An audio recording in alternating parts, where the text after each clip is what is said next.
Chapter 4 Amba and Bhishma.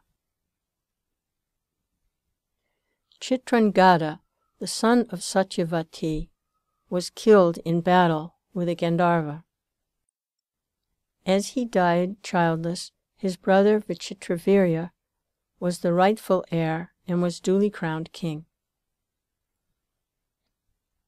And, as he was a minor, Bhisma governed the kingdom in his name till he came of age. When Vichitravirya reached adolescence, Bhishma cast about for a bride for him. And as he heard that the daughters of the king of Kasi were to choose their husbands according to the ancient Kshatriya practice, he went there to secure them for his brother. The rulers of Koshla, Vanga, Pundra, and Kalinga, and other princes and potentates had also repaired to Kasi for the Swayamvara attired in their best. The princesses were so far famed for beauty and accomplishments that there was fierce competition to win them. Bhisma was famous among the Kshatriyas as a mighty man at arms. At first everyone thought that the redoubtable hero had come merely to witness the festivities of the Swayamvara. But when they found that he was also a suitor, the young princes felt themselves let down and were full of chagrin. They did not know that he had really come for the sake of his brother, Vichitravirya.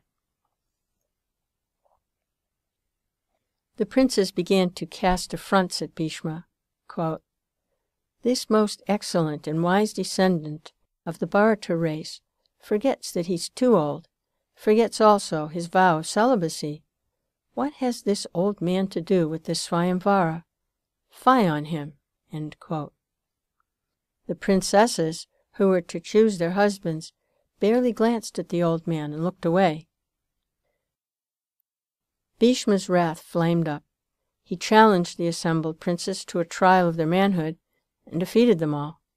And taking the 3 princesses in his chariot, he set out for Hastinapur. But before he had gone far, Salva, the king of the Sobala country, who was attached to Amba, intercepted and opposed him. For that princess had mentally chosen Salva as her husband. After a bitter fight, Salva was worsted, and no wonder, as Bhisma was a peerless bowman. But at the request of the princess, Bhisma spared his life. Arriving in Hastinapur with the princesses, Bhishma made preparations for their marriage to Vichitravirya. When all were assembled for the marriage, Amba smiled mockingly at Bhishma and addressed him as follows. Quote, "O son of Ganga, you are aware of what is enjoined in the scriptures. I have mentally chosen Salva, the king of Sobala, as my husband. You have brought me here by force. Knowing this, do what you, learned in the scriptures, should do." End quote. Bhisma admitted the force of her objection and sent her to Salva with proper escort. The marriage of Ambika and Ambalika, the 2 younger sisters, with Vichitravirya was duly solemnized. Amba went rejoicing to Salva and told him what had happened. Quote, "I have mentally chosen you as my husband from the very start. Bhisma has sent me to you. Marry me according to the Shastras." End quote. Salva replied, quote, "Bhishma defeated me in the sight of all and carried you away. I've been disgraced. So I cannot receive you now as my wife. Return to him and do as he commands." With these words, Salva sent her back to Bhishma. She returned to Hastinapur and told Bhishma of what had taken place. The grandsire tried to induce Vichitravirya to marry her, but Vichitravirya roundly refused a maiden whose heart had already been given to another. Amba then turned to Bhishma, and she sought him to marry her himself, as there was no other recourse. It was impossible for Bhishma to break his vow, sorry as he was for Amba, and after some vain attempts to make Vichitravira change his mind, he told her there was no way left to her but to go again to Salva and seek to persuade him. This at first she was too proud to do, and for long years she abode in Hastinapur. Finally, in sheer desperation, she went to Salva and found him adamant in refusal. The lotus-eyed Amba spent 6 bitter years in sorrow and baffled hope. Her heart was seared with suffering, and all the sweetness in her turned to gall and fierce hatred toward Bhishma as the cause of her blighted life. She sought in vain for a champion among the princes to fight and kill Bhishma, and thus avenge her wrongs, but even the foremost warriors were afraid of Bhishma and paid no heed to her appeal. At last, she resorted to hard austerities to get the grace of Lord Subramanya. He graciously appeared before her and gave her a garland of ever-fresh lotuses, saying that the wearer of that garland would become the enemy of Bhishma. Amba took the garland and again besought every Kshatriya to accept the garland gift of the 6-faced Lord and to champion her cause, but no one had the hardihood to antagonize Bhishma. Finally, she went to King Drupada, who also refused to grant her prayer. She then hung the garland at Drupada's palace gate and went away to the forest.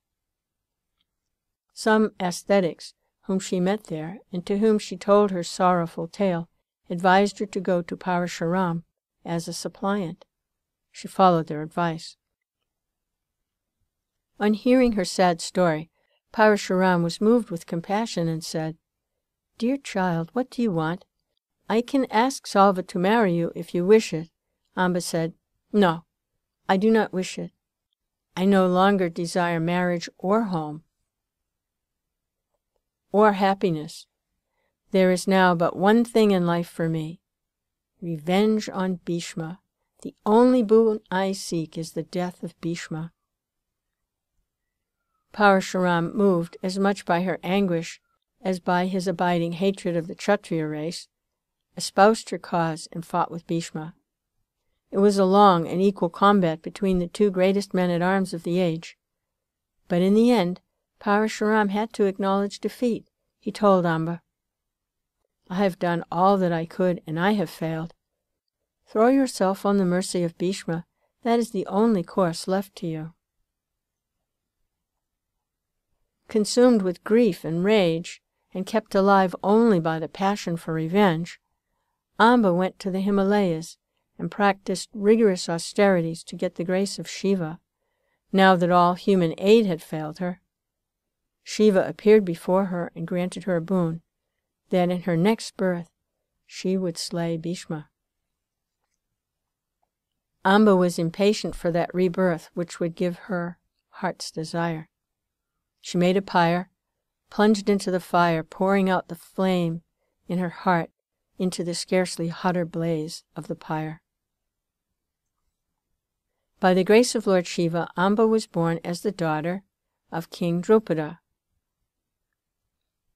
A few years after her birth, she saw the garland of never-fading flowers that still hung at the palace gate, and had remained there untouched by anyone through fear. She put it around her neck. Her father Drupada was in consternation at her temerity, which he feared would draw on his head the wrath of Bhishma. He sent his daughter in exile out of the capital to the forest. She practiced austerities in the forest, and in time was transformed into a male, and became known as the warrior Shikhandin. With Shikhandin as his charioteer, Arjuna attacked Bhishma on the battlefield of Kurukshetra. Bhishma knew that Shikhandin was born as female, and true to his code of chivalry, he would not fight with him under any circumstance. So it was that Arjuna could fight, screened by Shikhandin, and conquer Bhishma, especially because Bhishma knew that his long and weary probation on earth was finished, and consented to be vanquished. As the arrow struck Bhishma in his last fight, he singled out those which had pierced him deepest and said, "This is Arjuna's arrow, and not Shikandan's." So fell this great warrior.